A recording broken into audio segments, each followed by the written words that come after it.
insignifiant. Voilà pour les faits. Passons aux idées. René Cassin, prix Nobel de la paix en 1968, était hier à Grenoble où il a donné une conférence sur les droits de l'homme.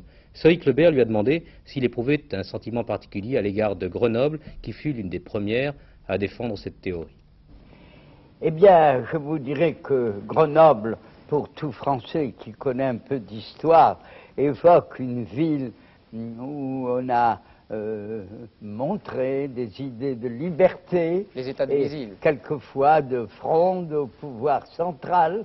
Ça a commencé au temps de Louis XI, au début du Dauphiné, et la Révolution française a un de ses berceaux principaux à Visil. Et nous savons bien que l'abbé Grégoire, qui a été un des grands auteurs de la Déclaration universelle des droits de l'homme, a vécu à Grenoble pendant les années où Napoléon l'a tenu à l'écart. Très rapidement, Monsieur le Président, qu'avez-vous dit à vos auditeurs? Eh bien, j'ai commencé à leur montrer que par l'excès du mal, la Seconde Guerre mondiale avait suscité une révolte unanime et notamment la volonté que cette guerre ne s'achève pas comme les autres, par des traités d'annexion et autres, mais par des institutions internationales qui protègent mieux l'homme.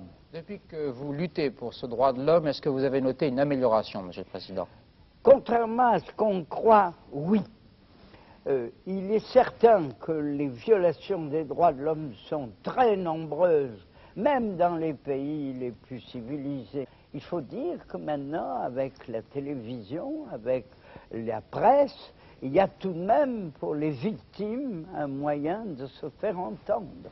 À 82 ans, Monsieur le Président, avec une carrière aussi remplie pour vous, pour ce qui concerne la lutte pour les droits de l'homme, est-ce que vous n'aspirez pas un peu à vous reposer, à laisser le flambeau à d'autres pour poursuivre cette croisade? Oh, pour donner le flambeau à d'autres, je suis prêt à le donner de suite, parce que les efforts d'un seul homme sont très insuffisants pour les buts que je poursuis.